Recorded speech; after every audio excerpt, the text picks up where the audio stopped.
नमस्कार शेतकरी बंधूंनो, मी अविनाश पवार गुरुदेव कृषी केंद्र मध्ये सर्व शेतकऱ्यांचं स्वागत करतो। आणि आज आपल्या संग जुळलेले आहे श्रीराम बायोसीडचे साहेब। आता श्रीराम बायोसीडचे साहेब मध्ये एक आपल्याजवळ एक समार आलेला आहे, फुल टेम्परेचर मध्ये चालणारा, उन्हाळ्यामध्ये चालणारा। आता त्या समाराबद्दल आपण साहेबांकडून माहिती घेणार आहोत। नमस्कार साहेब। नमस्कार। आपलं पूर्ण कंपनीचा आणि तुमचा परिचय द्या।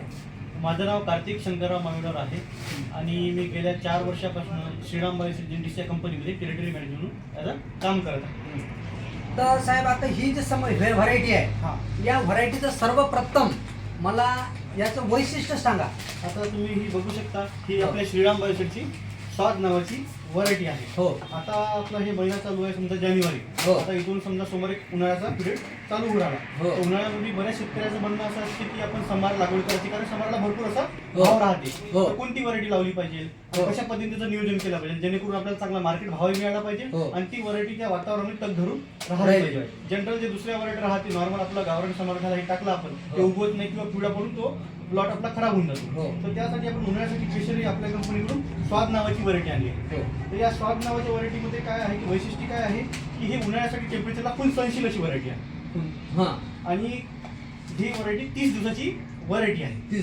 30 दिवसामध्ये हार्वेस्टिंगला येते। 30 दिवसामध्ये आता harvesting येते। याचं एकरी बियाणं किती असेल? आता एकरी जर आपल्याला लागवड करायची असेल समजा, हो। आपण हे 2 पद्धतीने लावू शकतो। हो। एक तर तुम्ही आपलं फेक्यू पद्धतीने लावू शकता हो। किंवा पेरू पद्धतीने लावू शकता। आता पेरी पद्धतीमध्ये अंतर किती लागेल? पेरी पद्धतीने म्हणजे तुम्ही 12 इंच समजा एक अंतर चांगलं ठेवू शकता, पण फेक्यूपेक्षा पेरी पद्धत कधीही चांगली, ॲव्हरेजच्या दृष्टिकोनातून चांगली समजा। दुसरी गोष्ट पाणी व्यवस्थापन। पाणी व्यवस्थापन कसं आहे की आता समजा उन्हाळ्याचं टेम्परेचर आहे, टेम्परेचर भरपूर असते, तर आपल्याला सायंकाळच्या टाइमला समजा त्याला पाणी द्यावं लागेल। तुम्ही त्याला स्प्रिंकलरवर पाणी देऊ शकता किंवा रानपाणी बी सोडू शकता। हो। आणि आणखीन आता पेरणीचं किती म्हणलं तुम्ही? 12 इंच।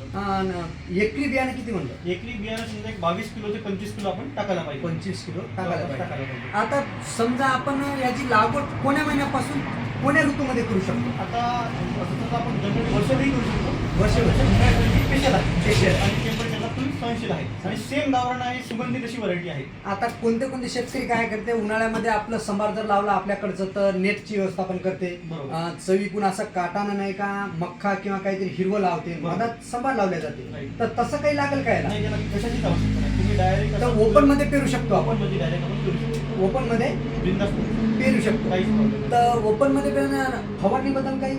फवारणी बद्दल याला नॉर्मल फवारणी लागते। समजा की आपण जसं बायोविटा टॉनिक मारतो समजा, एखादा गॅस पॉइझन मारतो, एकदम लाईट फवारणी लागते, अशी मोठी कोणती भारी अशी फवारणीची गरज नाही। खत व्यवस्था खतामध्ये खत समजा आपल्या हिशोबाने जे आपल्याला टाकायचं नॉमिनल सुद्धा कोणी 10-20 टाकू शकता, कोणी टाकू शकता, आता नॉमिनल खत टाकायचं याचं काही विशेष टाकण्याची गरज नाही। हो।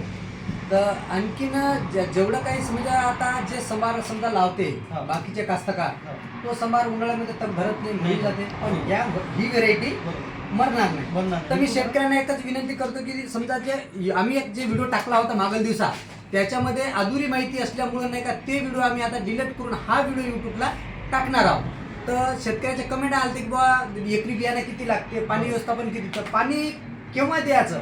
पाणी हे सायंकाळच्या टाइम समजा 4 वाजतापासून जर आपण सोडलं काय होतं की रात्रभर आपला प्लॉट थंडा राहतो, म्हणजे दिवसभर आपल्या वातावरणात तो ताण मारतो, सहन करतो, म्हणून आपण सायंकाळच्या टाइमला त्याला पाणी दिलं पाहिजे।